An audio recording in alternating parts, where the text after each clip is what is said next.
என்னுடைய பிரசங்கத்தினுடைய தலைப்பு எலியா தீர்க்கதரிசி பரலோகத்திற்கு எடுத்துக்கொள்ளப்படுதல் என்பதை குறித்து நாம் பார்க்க போகிறோம். இது எக்ஸ்ட்ரானரி ஈவெண்ட். இந்த பகுதியில் நம்ம பார்க்க போகிறோம். அல்லேலூயா. ஆம், அதாவது 1வது வசனத்திலிருந்து நீங்கள் 10வது வசனம் வரைக்கும் நீங்கள் படித்து பார்த்தீங்கன்னா, ஆண்டவர் எலியாவை சுழல் காற்றிலே பரலோகத்திற்கு எடுத்துக்கொள்ளப்பட போகிற போது எலியா எலிசாவோடு கூட கில்காலில் இருந்தார் என்று நாம் பார்க்கிறோம்.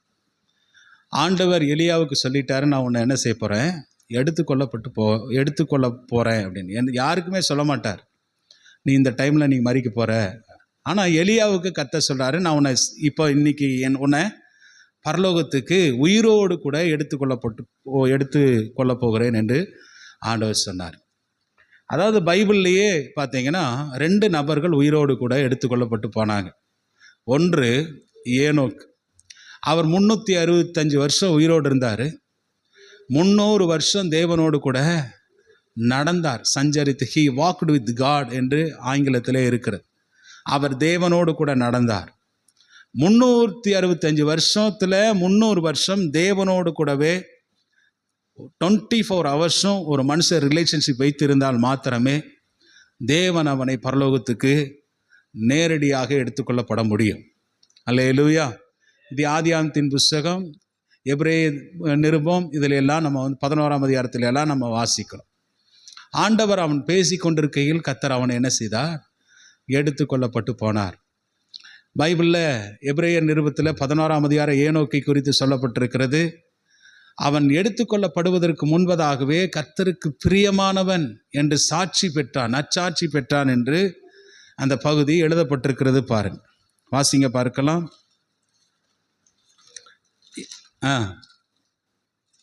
எபிரேயர் 11:6 அப்படி கீழே வாசிட்டு வாங்க. 5 படிங்க. விசுவாசத்தினாலே ஏனோக்கு மரணத்தை காணாதபடிக்கு எடுத்துக்கொள்ளப்பட்டான். தேவன் அவனை எடுத்துக்கொண்டபடினால் அவன் காணப்படாமல் போனான். அவன் தேவனுக்கு பிரியமானவன் என்று எடுத்துக்கொள்ளப்படுவதற்கு முன்பதாகவே பிரியமாயிருந்தான். அதனால தான் கர்த்தர் அவனை எடுத்து தேவனோடு கூட, பரலோகத்தோடு கூட, தேவனோடு கூட ரொம்ப மிகுந்த ரிலேஷன்ஷிப்பில் இருந்தவர் இந்த ஏனோக்கு. அதே போல தாங்க இந்த எலியாவும் தேவனோடும் பரலோகத்தோடு கூட விசுவாசத்தினாலே அவர் ரிலேஷன்ஷிப்பில் இருந்தார். எப்போ பார்த்தாலும் எலியாவை பார்க்குற நேரமெல்லாம் அவர் எப்பவுமே ஜெபம், அது ஸ்காலர் சொல்கிறாங்க 20 வருடம் அவர் வாழ்ந்திருக்கலாம் என்று. ஆனால் அந்த 20 வருடமும் தேவனோடு கூட நல்ல ரிலேஷன்ஷிப்பில் இருந்தார். சொன்னார், என்னுடைய வாக்கின்படியே அன்றி இந்த வருஷத்தில் மழையும் பெய்யாது, பனியும் பெய்யாதுன்னார். அது மாதிரி கர்த்தர் அவர் பேச்சை கேட்டு கர்த்தர் வானத்தை அடைத்தார். திரும்ப அவர் ஜெபம் பண்ணார், வானத்திலிருந்து கர்த்தர் மலையை அவருக்கு திறந்து கொடுத்தார். அக்கினி இறங்கும் என்று அவர் ஜெபம் பண்ணார், வானத்திலிருந்து அக்கினி இறங்கிற்று. நம்மை போல ஒரு சாதாரணமான மனிதன் தான் யாரு, இந்த எலியா தீர்க்கதரிசி. அவர் பெரிய ஒரு கோட் சூட் போட்டுட்டு அவருக்கென்று ஒரு பெரிய பென்ஸ் காரோ அல்லது ஆடிக்காரோ இல்லாத ஒரு மனிதன். ஒட்டக மயிரும் பார்த்தீங்கன்னா அதுதான் அவருடைய உடுப்பாக இருந்தது. எப்பவுமே கருமேல் பருவதத்தில் உட்காந்துட்டு இருக்கிறதா வேலை. எப்படின்னா பரலோகத்தோடு கூட நல்ல ஒரு ரிலேஷன்ஷிப்பாக அவருக்கு இருந்துகிட்டே இருந்தது. அல்லேலூயா. 24 மணி நேரம் தேவனோடு கூட தொடர்பு கொண்ட ஒரு மனிதன் பழைய ஏற்பாட்டில் யாருன்னு கேட்டீங்கன்னா ஏனோக்குக்கு பிறகு இந்த எலியா தீர்க்கதரிசி மாத்திரமே. அல்லேலூயா. அப்படி இருந்தார். அதனால தான் கர்த்தருக்கு பிரியமானவங்க அவங்க பரலோகத்துக்கு என்ன செய்கிறாங்க, நேரடியாக பரலோகத்துக்கு எடுத்துக்கொள்ளப்படுகிறார்கள் என்பதை நம்ம இந்த இடத்துல பார்க்கிறோம். எலியா இந்த உலகத்திலே இருந்தபோது பார்த்தீங்கன்னா ஒரு கர்த்தர் ராஜாவை விட அதிகமான கனத்திலும் மகிமையிலும் அவரை வைத்திருந்தார். ஆமென். நீங்கள் பைபிள்லாம் நீங்கள் படித்து பார்த்தீங்கன்னா ஒரு நாள் கூட சாலமோன் கட்டின தேவாலயத்துக்கு அவர் போனதாக பைபிளில் வாசிக்கிறதே இல்லை. எங்கேயுமே எங்கேயாவது வாசித்து இருக்கிறீங்களா? அங்கேயுமே வாசிக்கல. ஒரு வேளை போயிருக்கலாம், ஒரு வேளை போகாமலும் இருந்திருக்கலாம். ஆனால் அவர் போனதை குறித்து எங்கும் நமக்கு பைபிளில் சொல்லப்படவில்லை. அவங்களுக்குன்னு சில காரியங்கள் இருந்து அங்கேயே அவங்க அந்த இடமே இருந்துட்டாங்க. அது பின்னாடி அதை குறித்து நான் சொல்கிறப்ப. அடுத்தது என்னன்னா, இந்த விஷயத்தை எலிசாவின் இடத்துல சொல்லும்போது அவங்க கில்காலிலே இருக்கிறார்கள். அவங்க கில்காலிலே இருந்து, அதாவது அவர் புறப்படுகிற நேரத்தில் எலியா தீர்க்கதரிசி சொல்கிறார், இந்த மாதிரி கர்த்தர் என்னை எடுத்துக்கொள்ளப்படுற போகிறாரு, நான் சில இடங்களுக்கு நான் போக வேண்டியது இருக்குதுன்னா. ஆனால் எலியா தீர்க்கதரிசியை எலிசா அவரை விடாமல் என்ன செய்தார்? பற்றி கொண்டிருந்தார் என்று பார்க்கிறோம். அவரை விடவே இல்லை. எப்படி ரூத் நகோமியை விடாமல் அந்த அம்மா எப்படி பற்றி கொண்டு, உன்னுடைய தெய்வம் என்னுடைய தெய்வம், உன்னுடைய ஜனம் என்னுடைய ஜனம், நீ எங்கே செத்தாலும் அங்கேயே நானும் சாவேன் என்று சொல்லி அந்த அம்மா பின்பதாக எப்படி சுற்றி கொண்டே வந்தார்களோ, அதே போல எலிசா தீர்க்கதரிசியும் எலியாவை விட்டு பிரியவே இல்லை. ஒரு செகண்ட் கூட பிரியலை. அந்த அளவுக்கு எலியா அந்த பரிசுத்தவான் எலிசா அந்த பரிசுத்தவான் மேலே அவ்வளவு நெருக்கமாய் அன்னுண்ணியமாய் இருந்தார். தகப்பனே தகப்பனே என்று அவர் கூப்பிட்டு கொண்டே இருந்தார். அல்லேலூயா. ஆமாம், என்னைக்கு எலிசாவை சந்தித்தாரோ அன்னையிலிருந்து 2 பேர் எப்படி இருந்தாங்க? ரொம்ப க்ளோஸாக இருந்தாங்க. ஆமாம், அங்கே போவார், எலிசா அங்கேயும் போவார். அப்படி 2 பேரும் ஐக்கியமாக இருந்ததை நம்ம பார்க்கிறோம். அல்லேலூயா. எலியா பரலோகத்துக்கு உயிரோடு கூட சுழல் காற்றிலே அக்கினி ரதத்திலே எடுத்துக்கொள்ளப்படுவதற்கு முன்பதாக அவர் கில்காலிலிருந்து 3 இடத்துக்கு போனார் என்று பார்க்கிறோம். முதல் இடம் பெத்தேல் போனார், 2வது இடம் எரிகோ போனார், 3வது இடம் பார்த்தீங்கன்னா யோர்தான் நதி. Gilgal to Bethel, Bethel to எரிகோ இங்கே போனார். இங்கே எல்லாம் ஏன் எலியா போனார்? யாருக்காவது தெரியுமா? இங்கே ஏன் எலியா போனார்? இங்கே இந்த 3 இடங்களிலும் ஸ்பெசிஃபிக்காக கில்கால், பெத்தேல், எரிகோ, இந்த 3 இடத்திலும் ப்ராப்பர்ட்டிக் ஸ்கூல் இருந்தது. அந்த காலத்தில் சாமுவேல் தீர்க்கதரிசி ஆரம்பித்த தீர்க்கதரிசன பள்ளி அங்கே இருந்தது. பார்த்தீங்கன்னா எசபேல், அதாவது தீர்க்கதரிசிகளை எல்லாம் கொலை செய்கிற நேரத்தில் ஒபதியா வீட்டு விசாரணைக்காரன், ஆகாப்பு வீட்டு விசாரணைக்காரன் கெபிக்கு 50 பேராக ஒழித்து வைத்திருந்த இடமாய் இருக்கலாம். அந்த தீர்க்கதரிசிகளில் இவர்களும் கூட இருக்கலாம் என்று வேத அறிஞர்களால் சொல்லப்படுகிறது. அல்லேலூயா. ஒபதியா காப்பாற்றினார்கள். அவர்களுக்கு அப்பமும் தண்ணீரும் கொடுத்து, அந்த பஞ்ச காலத்திலும் பயங்கரமான ஃபேமின் அந்த இடத்துல இருந்தது. அதே போல் நேரத்தில் நீங்கள் பார்த்தீங்கன்னா எசபேல் எல்லா தீர்க்கதரிசிகளும் வெட்டி சாக்கிற நேரத்தில் அவனுடைய உயிரை பொருட்படுத்தாமல் கெபிக்கு 50 பேராக ஒளிய வைத்து அவர்களுக்கு அப்பமும் தண்ணீரும் கொடுத்து ஒபதியா காப்பாற்றின ஒரு உத்தமனை குறித்து நம்ம ஏற்கனவே தியானிச்சிருக்கோம். அல்லேலூயா. அப்படிப்பட்டவர்களாய் கூட அந்த ப்ராப்பர்ட்டிக் ஸ்கூலில் இருந்த தீர்க்கதரிசிகளாக இருந்திருக்கலாம்.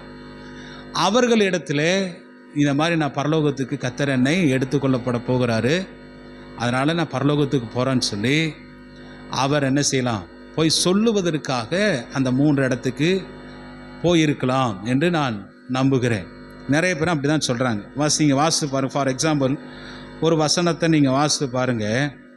3வது வசனத்தை வாசிங்க. அப்பொழுது பெத்தேலில் இருந்த தீர்க்கதரிசிகளின் புத்திரர் எலிசாவின் இடத்தில் இன்றைக்கு கர்த்தர் உனக்கு தலைமையாயிருக்கிற உன் எஜமானை உன்னை விட்டு எடுத்துக்கொள்வார் என்பது உனக்கு தெரியுமா என்கிறார்கள்.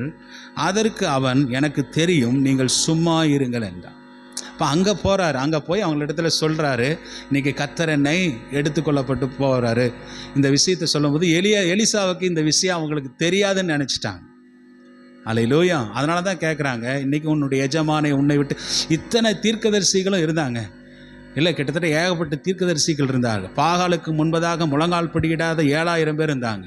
அதில் இத்தனை பேரில் எலிசாவுக்கு மாத்திரம் என்ன எலியாவின் இடத்துல இருந்ததுன்னு தெரியல. ஹல்லேலூயா. இல்லை, அவர் தேவனோடு கூட இருக்கிற அந்த ஐக்கியத்தை பார்த்து தேவனுக்கும் அவருக்கும் இருக்கிற பரலோகத்துக்கும் அவருக்கும் நடுவில் இருக்கிற அந்த ரிலேஷன்ஷிப்பை பார்த்து எப்படி தேவனோடு கூட இப்படி இருக்கிறார் என்கிறதை பார்த்த அந்த ஈர்ப்பு தான் அந்த மாதிரி ஒரு காரியம் இவரை விட்டு போகலை. அப்புறம் அங்கிருந்து பெத்தேலிருந்து அவர் எரியோவுக்கு போகிறார். எரியோவுக்கு போகும்போது எரியோவில் இருக்கிற தீர்க்கதரிசிகளின் புத்திரர் அப்படி தான் சொல்கிறாங்க, என்னென்னா இன்றைக்கு உன்னுடைய எஜமானை உன்னை விட்டு ஆண்டவர் உன்னை எடுக்க போகிறார் தெரியுமா அப்படின்னு கேட்டபோது அப்பவும் எலிசா தீர்க்கதரிசி என்ன சொல்கிறாரு, எனக்கு தெரியும், நீங்கள் சும்மா இருங்கங்கிற. ஹல்லேலூயா. இப்படி இந்த இடங்களெல்லாம் அவர்கள் போனார்கள். நல்லா கவனிங்க, கர்த்தர் எலியாவை எடுத்துக்கொள்ளப்படுகிறதான வேலை வந்தது. ஆமென். ஹல்லேலூயா.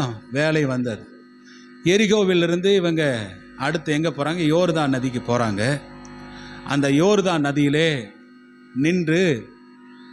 நிற்கும்போது இவங்க அதாவது எலியாவும் எலிசாவும் நினச்சிருந்தா யோர்தான் நதியை கடப்பதற்கு ஒரு போட்டை பயன்படுத்தி என்ன செய்திருக்கலாம், அவங்க அக்கறைப்பட்டு போயிருக்கலாம்.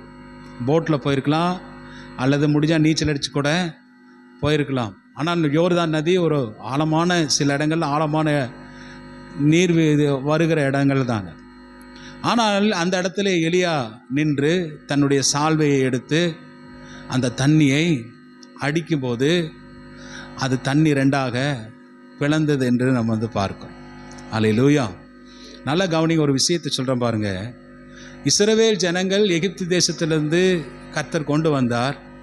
அவர்கள் அதாவது யோசுவாவின் தலைமையின் கீழே அந்த கானான் தேசத்துக்குள் உட்பிரவேசிக்க வேண்டும். அல்லேலூயா. அந்த கானான் தேசத்துக்குள் உட்பிரவேசிக்கணும். ஆனால் அந்த கானான் தேசத்துக்குள் உட்பிரவேசிப்பதற்கு இதே யோர்தான் நதி அவர்களுக்கு குறுக்கில் நின்றுச்சுன்னு பார்க்குற, தடையாக நின்றுச்சு. அந்த நாள் பார்த்திங்கன்னா அறுப்பு காலம் வேறு, தண்ணீர் கரை புரண்டு ஓடிச்சதுன்னு பைபிளை வாசிக்கிறோம்.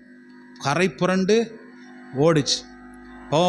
யோசுவா இடத்துல ஆண்டவர் சொல்லாரு, உடன்படிக்கையை சுமக்கிற ஆசாரியர்களுடைய உள்ளங்கால்கள் அந்த யோர்தான் நதியில் படுகிற மாத்திரத்தில் அந்த நதி ரெண்டாக பிரிந்து போகும், நீங்கள் கானான் தேசத்துக்குள்ளே போய் ஈஸியாக சுதந்தரித்து கொள்ளலாம் என்று ஆண்டவர் சொன்னார். ஹல்லேலூயா. அப்போ உலக கானானுக்குள் அவர்கள் பிரவேசிக்கிறதுக்கு முன்பதாக யோர்தான் நதியை ஆசாரியர்கள் உள்ளங்கால்கள் பட்டு ரெண்டாக பிளந்தது. அவர்கள் அக்கறைப்பட்டு அவர்கள் கானானுக்குள் போய் சுதந்தரித்தார்கள். அதே போல தான் எலியாவும் இங்கே என்ன செய்கிறார் அப்படின்னா, யோர்தான் நதியை பிளந்து அவருக்கு 2 பேர் கடந்து போகிற நேரத்தில் அவர் ஆவிக்குரிய கானானாகிய பரலோகத்துக்கு அவர் செல்கிறார். ஆமேன் சொல்லுங்க பார்க்கலாம். அல்லேலூயா. ஆமாம், இந்த உலகத்திலிருந்து நம்ம அதாவது பரலோகமாகிய கானானுக்குள் உட்பிரவேசிக்க வேண்டும் என்றால் நம்ம எதிர்கொள்ள வேண்டிய நிறைய விஷயங்கள் உண்டு. அதில் இந்த யோர்தான் நதி. ஆமேன். இதை ஒன்று பழக்கணும், இல்லாட்டி அது மேலே நடந்து வரணும். ஆமேன். நடந்து வந்த இது நம்ம வாழ்க்கையில் பரலோகம் போவதற்கு நிறைய தடைகள், இடையூறுகள், பிரச்சனைகள், எல்லா விதமான போராட்டங்கள் இருக்கும். ஆனால் இவைகளெல்லாம் தாண்டி, இந்த மரணத்தை தாண்டி நம்ம வரும்போது பரலோகத்துக்கு நம்ம சென்றடைய முடியும். பரம கானானை நம்ம சுதந்தரித்து கொள்ள முடியும். எத்தனை பேர் விசுவாசிக்கிறீங்க? ஹல்லேலூயா. ஹல்லேலூயா. இப்போ இந்த இடத்துல எலிசான் இடத்துல ஒரு கொஸ்டின் கேட்குறார். நான் எடுத்துக்கொள்ளப்படுவதற்கு முன்பதாகவே, நீங்கள் பாருங்கள் 8வது வசனம் வாசிங்க. 8வது வசனத்திலிருந்து வாசிங்க. அப்பொழுது எலியா தான் சால்வையை எடுத்து முறுக்கி தண்ணீரை அடித்தான், அது இரு பக்கமும் பிரிந்தது. அவர்கள் இருவரும் உலர்ந்த தரை வழியாய் அக்கறைக்கு போனார்கள் என்று பாருங்கள். மோசே இப்படி கோலினால் செங்கடலை பிளந்து தரை வழியாய் போனது போல அப்படி போனாங்க. 9வது வசனம், அவர்கள் அக்கறைப்பட்ட பின்பு எலியா எலிசாவை நோக்கி, நான் உன்னை விட்டு எடுத்துக்கொள்ளப்படும் முன்னே நான் உனக்கு செய்ய வேண்டியது என்ன கேள் என்றான். அதற்கு எலிசா, உம்மிடத்திலுள்ள ஆவியின் வரத்தை எனக்கு ரெட்டிப்பாய் நீங்கள் தரணும் சொல்லி சாவ மாட்டேன். நான் எடுத்துக்கொள்ளப்படுவதற்கு முன்பதாக நீ என்னிடத்துல ஏதாவது கேட்குறியா கேளுனார். அந்த இடத்துல எலிசா தீர்க்கதரிசி தான் வளமடைவதற்காக செல்வங்களை கேட்கல, அப்படிதானே? செல்வங்களை கேட்கல, வேற பொருளாதாரங்களை கேட்கல, அதை கொடுங்க இதை கொடுங்க கேட்கல, எதையுமே கேட்கல. அரிதானவைகளை கேட்டார். எப்படி சாலமோன் ஞானி தேவனிடத்துல ஆண்டவரே எனக்கு ஞானத்தை கொடுன்னு கேட்டது போல, இவர் உம்மில் உள்ள ஆவியின் வரம் எனக்கு ரெட்டிப்பாய் நீங்கள் எனக்கு கொடுங்க. ஆமேன்னு சொல்லுங்க. ஹல்லேலூயா. அவரை பார்த்துட்டாரு. முதல்ல அவருக்குள்ள இருக்கிற அந்த சிங்கிள் வரமே பயங்கரமான காரியத்தை செய்தது. ஆனால் அதை பார்த்துட்டு தான் உமக்குள்ளே இருக்கிற அந்த ஆவியின் வரம் எனக்கு ரெட்டிப்பாய் கிடைக்கணும் ஆண்டவரே, எனக்கு ரெட்டிப்பாய் கிடைக்கணும், எனக்கு ரெட்டிப்பாய் டபுள் போர்ஷன் எனக்கு கிடைக்கணும்னு சொல்லி அவர் ஜெபம் பண்ணதை நம்ம பார்க்குறோம். இப்போ சொன்னார், நீ அரிதானவைகளை கேட்டான், நீ நான் பரலோகத்துக்கு எடுத்துக்கொள்ளப்படுவதை நீ பார்த்து கொண்டே இருக்கும்போது அதை நீ பெற்றுக்கொள்ளுவா என்று ஆண்டவர் சொன்னார். எலியா சொல்லுகிறதை நம்ம பார்க்கிறோம். அல்லேலூயா. ரெட்டிப்பான காரியத்தை ஆண்டவர் நமக்கு தருகிறவர். ஆண்டவர் நிச்சயமாய் ரெட்டிப்பான காரியம் நமக்கும் கர்த்தர் என்ன செய்வார், தருவார் என்று நம்ம பார்க்கிறோம். பாருங்க, அடுத்தது அவங்க இப்படி பேசிகிட்டே போயிட்டு இருக்கும்போது பாருங்க, இதோ அக்கினி ரதமும் அக்கினி குதிரைகளும் அவர்கள் நடுவாக இருவரையும் பிரித்தது. 2 பேரை பிரித்தது. எலியா சுழல் காற்றினாலே பரலோகத்திற்கு எடுத்து கொள்ளப்பட்டு போனார் என்று பார். இங்கே நிறுத்தி உங்கள் மத்தியிலே சில காரியத்தை நான் பேச விரும்புகிறேன். எல்லாரும் என்னை கவனிங்களேன், எல்லாரும் என்னை பாருங்க. ஒரு மனுஷனை கர்த்தர் கனப்படுத்தணும்னா எப்படி வேணாலும் கர்த்தர் கனப்படுத்துவார்.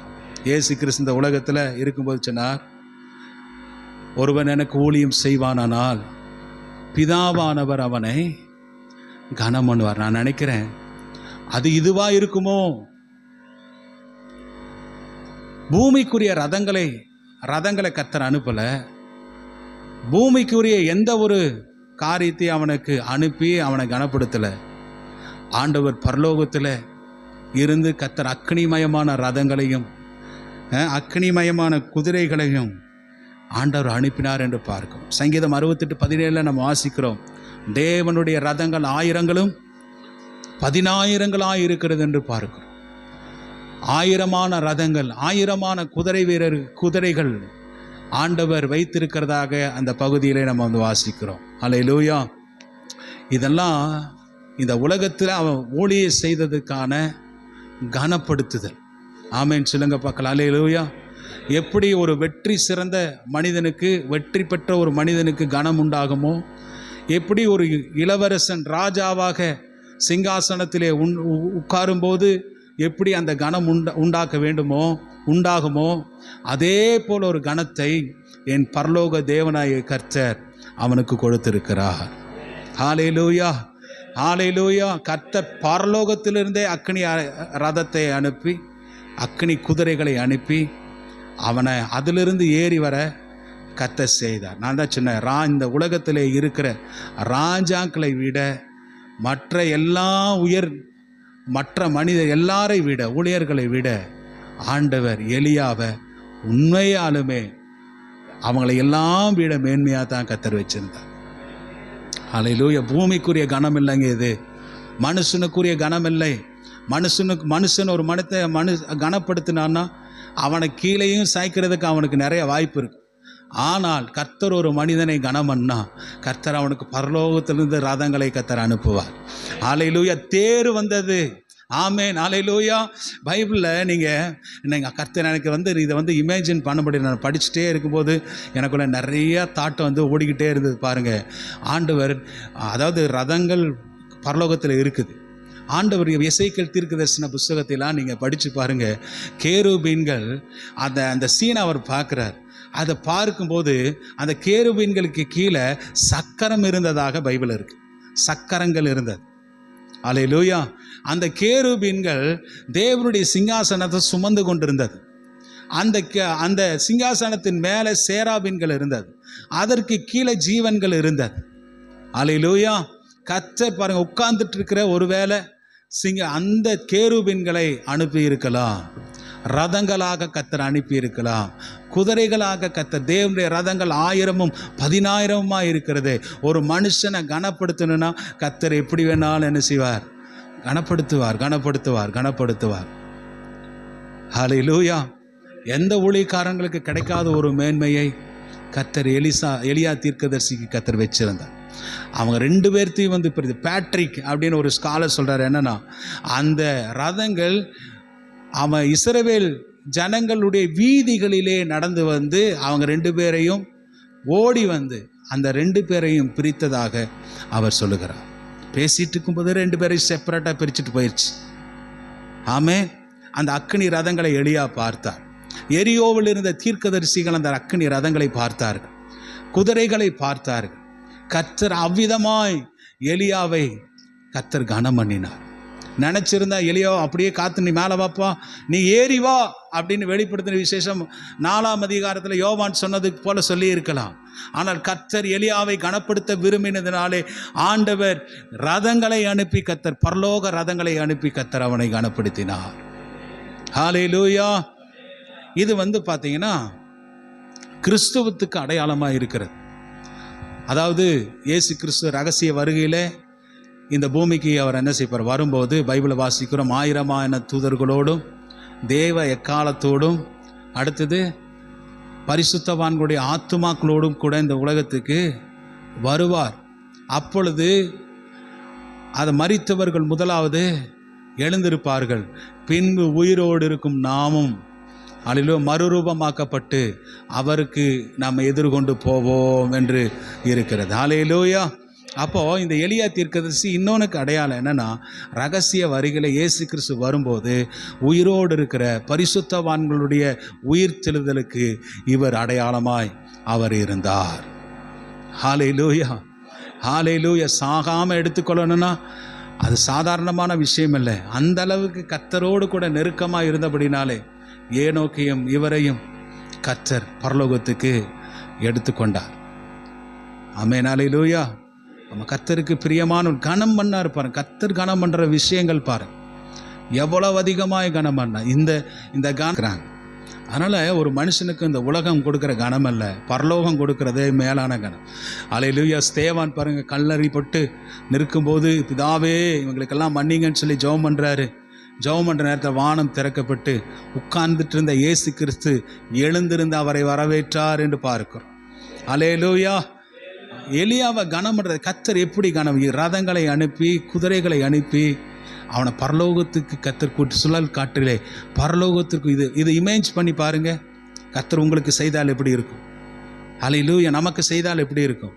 பரலோக கனம் என்னைக்குமே அது அழியாத கனம், அது நித்திய கனம், அது மேன்மையான கனம், அது உலகத்துக்குரிய கனம் அல்ல, கனம் மாதிரி அல்ல. ஆமேன். அவருக்காய் ஊழியம் செய்த பிதாவாகிய தேவன் அவனை, ஒவ்வொரு ஊழியக்காரனை, ஒவ்வொரு விசுவாச பிள்ளைகளையும் கர்த்தர் கனம் பண்ணுகிறார் என்று பார்க்கிறோம். ஹல்லேலூயா. ஆமேன் சொல்லுங்க. ஹல்லேலூயா.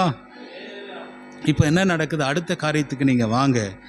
இப்போது 2 ராஜாக்களின் புஸ்தகம் அந்த 2ஆம் அதிகாரத்தில் அவர் பரலோகத்துக்கு எடுத்துக்கொள்ளப்பட்டதை எலிசா கண்டு 12வது வசனம், என் தகப்பனே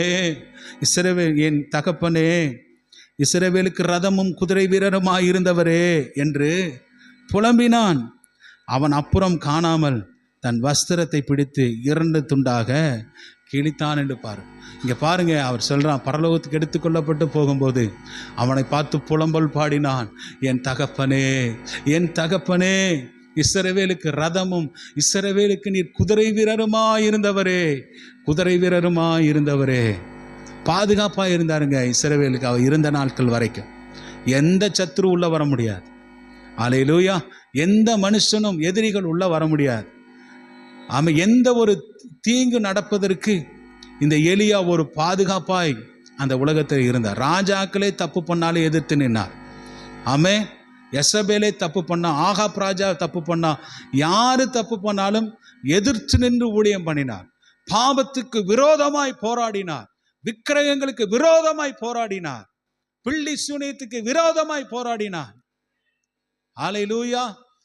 ஜெபம் பண்ணா வானத்தையே இறங்கி கீழே வானத்திலிருந்து அக்னி இறங்கி எல்லாத்தையும் பட்சித்து போடுகிற அளவுக்கு முந்தைய அத்தியாயத்தை 1ஆம் அதிகாரத்தில் நீங்க போய் படிச்சு பாருங்க, அங்க தெரியும்.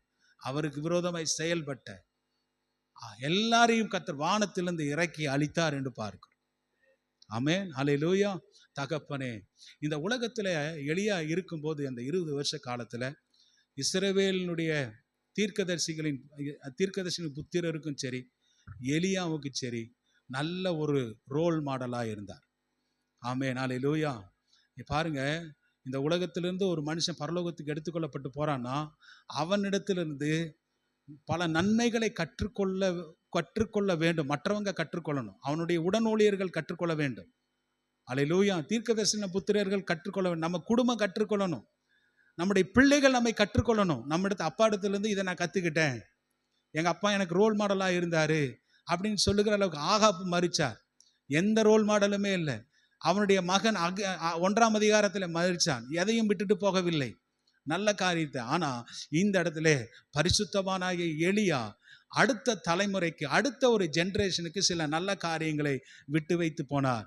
என்னன்னா, அவர் ஒன்று நல்ல ஆவிக்குரிய தகப்பனாய் இருந்தார். அல்லேலூயா. இன்னைக்கு சிலரெல்லாம் மரிச்சு போனாங்கன்னா அவங்களுடைய பின்னாடி அவங்க நல்ல காரியத்தை ஏதாவது தேடலான்னா நமக்கு என்ன செய்யாது, கிடைக்காது. அவங்களிடத்தில் ஏதாவது ஒரு பாடங்களை கற்றுக்கொள்ளலான்னா நமக்கு கிடைக்காது. போயிட்டு துக்கம் விசாரிச்சுட்டு நம்ம திரும்பி வருவோம். ஆனால் அப்படியல்ல எலியா. எளிதையா வாழ்ந்த நாட்களிலே அவனுக்கு கீழ் இருந்த ஊழியக்காரர்களுக்கும் மக்களுக்கும் நல்ல ரோல் மாடலாக இருந்தார், முன் உதாரணமாக இருந்தார். ஒரு தகப்பன் ஸ்தானத்திலே இருந்து அவனை கனம் பண்ணுகிற அளவுக்கு அவன் வாழ்ந்த வாழ்க்கை அப்படி இருந்ததை பார்க்கிறோம். நல்ல நற்சாட்சி உள்ளவனாய் இருந்தார். ஆமே.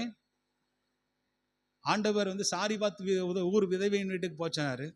அந்த அம்மாவோ விடா, இந்த ஆளு கல்யாணம் பண்ணாதவர். ஆண்டவர் எங்க போய் சோதனை பண்றதுக்கு எங்க கொண்டு போய் அனுப்புறார். ஆனால் அந்த 3 வருஷமும் எந்த ஒரு கரையில்லாத வாழ்க்கையை எலியா வாழ்ந்தார். நற்சாட்சியோடு வாழ்ந்தார், உத்தமனாய் வாழ்ந்தார். ஹல்லேலூயா. மற்றவர்களுக்கு மாதிரியா இருந்தார். அதனாலதான் இந்த எலிசா பின்னாடியே துரத்துறார். என் தகப்பனே, என் தகப்பனே பின்னாடி. அடுத்தது நம்ம ஒரு எளிமையான வாழ்வு வாழ்ந்தார். சிம்பிள்சிட்டி, ரொம்ப எளிமையான வாழ்வு. உடை பாருங்க, சாதாரணமான ஒட்டக மயிரும் தான் உரை, ஒரு ஒரு ஒரு கோல் தான் அவருடைய கையில். இருந்த இடமெல்லாம் பேலஸ்ல இல்லை, அவர் இருந்த இடமெல்லாம் எங்க இருந்தார்? கர்மேல் பர்வதத்தில் இருந்தார். ஆமே. கர்மேல் பர்வதம் தான் அவருடைய குடியிருப்பு. எலியாவை நீங்க பார்க்க வேணும்னா கர்மேல் பர்வதத்துக்கு போய் பார்க்கலாம். அங்கு இருந்தார், சாதாரணமா இருந்தார். லக்ஸரியா இந்த உலகத்தில் வாழ்ந்திருக்கலாம், ஆனால் அப்படி வாழவில்லை. எளிய உணவு கூட பார்த்தீங்கன்னா ரொம்ப எளிமையான உணவு தான் கர்த்தர் கொடுத்தார். அந்த உணவை என்ன செய்தார்? சாப்பிட்டார். அல்லேலூயா. யோவான் ஸ்நானகனும் அதே போல எலியாவை பார்த்தது போலவே யோவான் ஸ்நானகனும் இருந்தார். வனாந்தரத்திலே இருந்தார், ஒட்டக மயிரை தரித்திருந்தார், கையில ஒரு கோல் இருந்தது. அவங்க அப்பா ஒரு பெரிய ஆசாரியன், அவன் பட்டணத்தில் நிறைய வேலை, அவனுக்கு நிறைய வீடுகள் எல்லாம் இருந்தது. ஆனால் அங்கேயெல்லாம் யோவான் ஸ்நானகன் தங்கல, வனாந்தரத்திலே தங்கி இருந்தார். அல்லேலூயா. வெட்டுக்கிளியும் காட்டுத்தேனும் அவனுக்கு ஆகாரமாய் இருந்தது என்று பார்க்கணும். வெளிய ஒரு காரியம். அதே போல முன்னமே சொன்ன ஆகாப்புக்கும் யெசபேலுக்கும் அவர்கள் செய்த எல்லா பாவத்துக்கு விரோதமா, விக்கிரகாராதனைக்கு விரோதமான எதிர்த்து நின்றார். அந்த காலத்தில் ரொம்ப சண்டை இருந்துச்சுங்க. பிசாசனுடைய ராஜ்யத்திற்கும் தேவனுடைய ராஜ்யத்திற்கும் மிகப்பெரிய உச்சகட்ட போராட்டம் இருந்தது. பீக்கில் இருந்தது சண்டை. ஆனால் தேவனுடைய ராஜ்யம் வெற்றி பெற்றது எலியாவின் மூலமாக. ஆமென் சொல்லுங்க பார்க்கலாம். அல்லேலூயா. வெற்றி பெற்றது. அப்படியெல்லாம் அவர் வாழ்ந்தார். ஆமென். பரலோகத்தோடு கூட நல்ல ரிலேஷன்ஷிப்ல அவர் இருந்தார் என்று நாம் முன்னிருந்தே பார்த்து வருகிறோம். தேவனோடு கூட நல்ல ஐக்கியத்தில் அவர் இருந்தார். ஒரு மனுஷனை பார்த்து அவன் மரிச்ச பிறகு அவனை பற்றி சொல்லணும், அவனை போல வாழணும்னா இப்படிப்பட்ட ஒரு நல்ல காரியங்கள், நல்ல குணங்கள் உண்டாயிருக்கணும். எலியா அதை விட்டுட்டு போனார் இந்த உலகத்தில், அடுத்த தலைமுறை பின்பற்றும்படிக்காக. ஆமென். ஹல்லேலூயா. இப்போ அடுத்தது நீங்க பார்த்தீங்கன்னா, அடுத்தது எலியா என்ன செஞ்சாரு? 13வது வசனம், பின்பு அவன் எலியாவின் மேலிருந்து கீழே விழுந்த சால்வையை எடுத்து திரும்பி போய் யோர்தானின் கரையிலே நின்று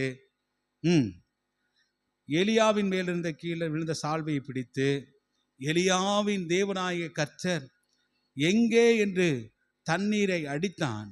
தண்ணீரை அடித்தவுடனே அது இரு பக்கமாக பிரிந்ததினால் எலிசா இக்கரைப்பட்டான் என்று பார்க்க. இங்க சால்வை குறித்த ஒரு விஷயத்தை நான் சொல்றேன். ஆண்டவர், அதாவது உன்னுடைய ஸ்தானத்துல எலிசாவை நீ அபிஷேகம் பண்ணு என்று சொல்லும்போது அவனுடைய வீட்டுக்கு எலியா போறார். வாசித்து பாருங்களேன், அந்த வசனத்தை வாசிங்க. 1 ராஜாக்களின் புஸ்தகம் 19ஆம் அதிகாரம் 19வது வசனத்தை வாசித்து பாருங்க. 1 ராஜாக்கள் 19 வாசிங்க.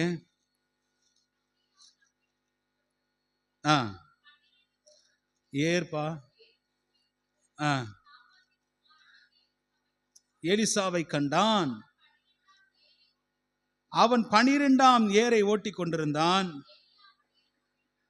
எலியா அவன் இருக்கும் இடம் மட்டும் போய் ஃபர்ஸ்ட் எங்க என்ன போட்டாரு? சால்வையை போட்டார். அவன் இருக்கும் இடம் மட்டும் போய் தன் மேல் இருந்த சால்வையை எடுத்து எலிசாவின் மேலே, அவர் விவசாயம் பண்ணிட்டு இருக்கிறான், ஏர் பூட்டி உழுது கொண்டிருக்கிறான்.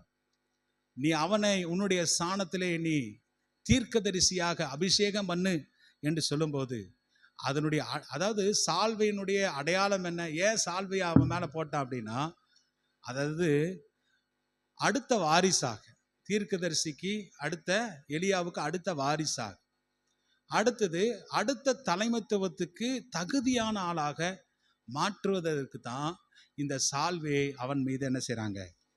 போடுறது. அல்லேலூயா. ஆனா அதை போட்டுட்டு அவர் எடுத்துக்கிட்டார். அந்த சால்வையை போட்டுட்டு எடுத்துட்டார்.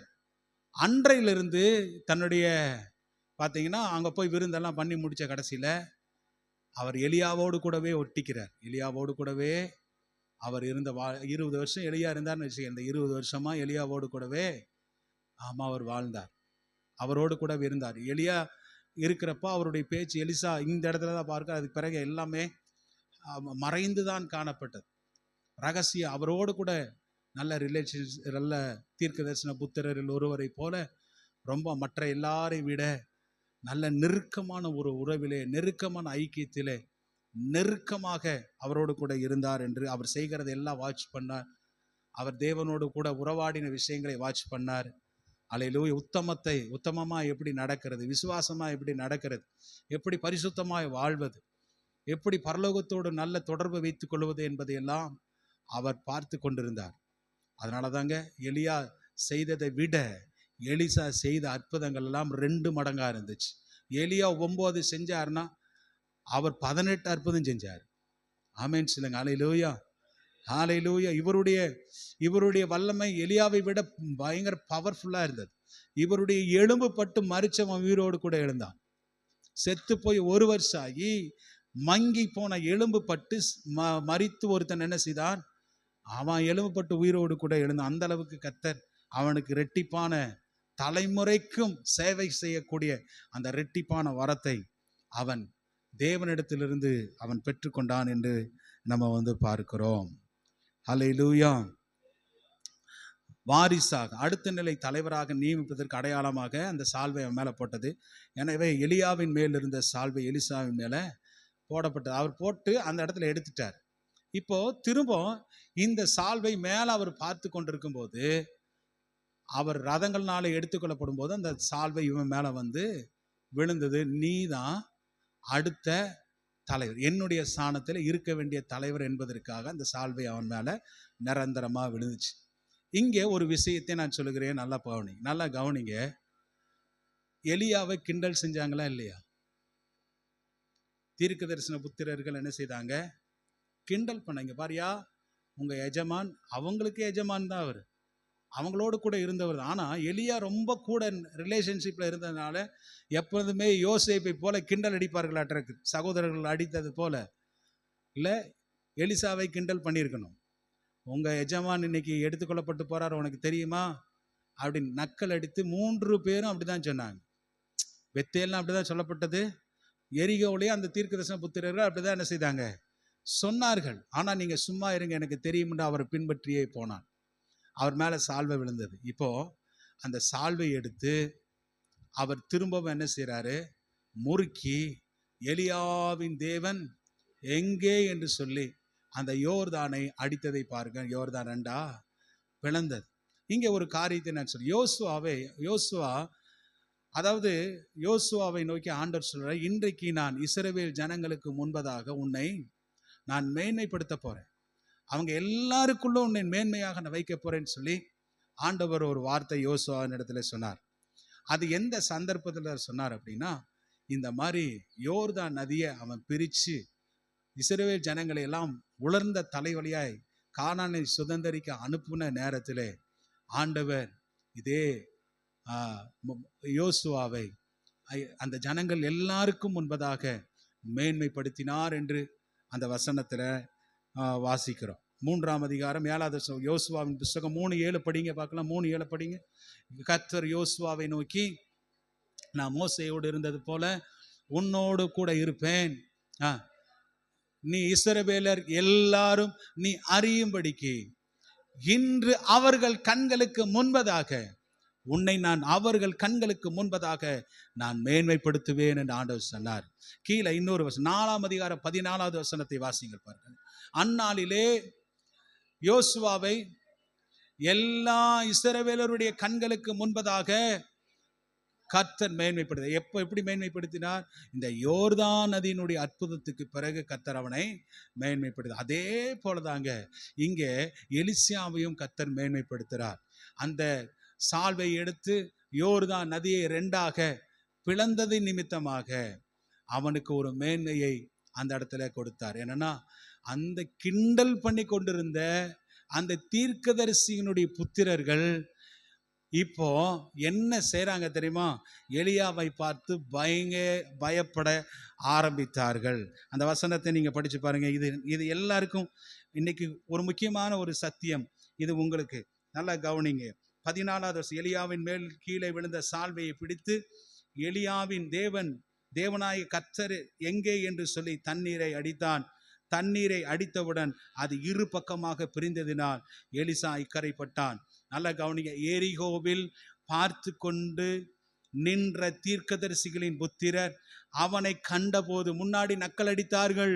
ஆனா இப்போ தேவனுடைய வல்லமை அவன் மேல இறங்கினதையும் எலியாவினுடைய சால்வை யோர்தான் நதியை அடித்த போது 2ஆக பிரிந்ததையும் அந்த எரிகோவின் புத்திரர் பார்த்தபோது எலியாவின் ஆவி எலிசாவின் மேல் இறங்கிற்று என்று சொல்லி அவனுக்கு எதிராக கொண்டு போய் தரை மட்டும் குனிந்து அவனை வணங்கினார்கள். அல்லேலூயா. அற்பமா நினைச்சவன் இப்போ எலிசாவை எஜமானனாய் பார்க்க ஆரம்பித்தான், தகப்பனாய் பார்க்க ஆரம்பித்தான். அல்லேலூயா. அபிஷேகம் நம்ம என்ன செய்யும்? அபிஷேகம் நம்மை மேன்மைப்படுத்தும். அல்லேலூயா. ரெட்டிப்பான வல்லமை நம்ம என்ன செய்யும்? அற்பமா எண்ணினவர்களையும் நம்மை பணியும்படியாய் செய்யும். ஆமேன் சொல்லுங்க. ஹல்லேலூயா. அபிஷேகம் நம்ம மீது இருந்தா கலெக்டரே நம்மளை பார்த்து எந்திரிச்சு கையை வணங்குவார். ராஜாக்கள் நம்மை வணங்க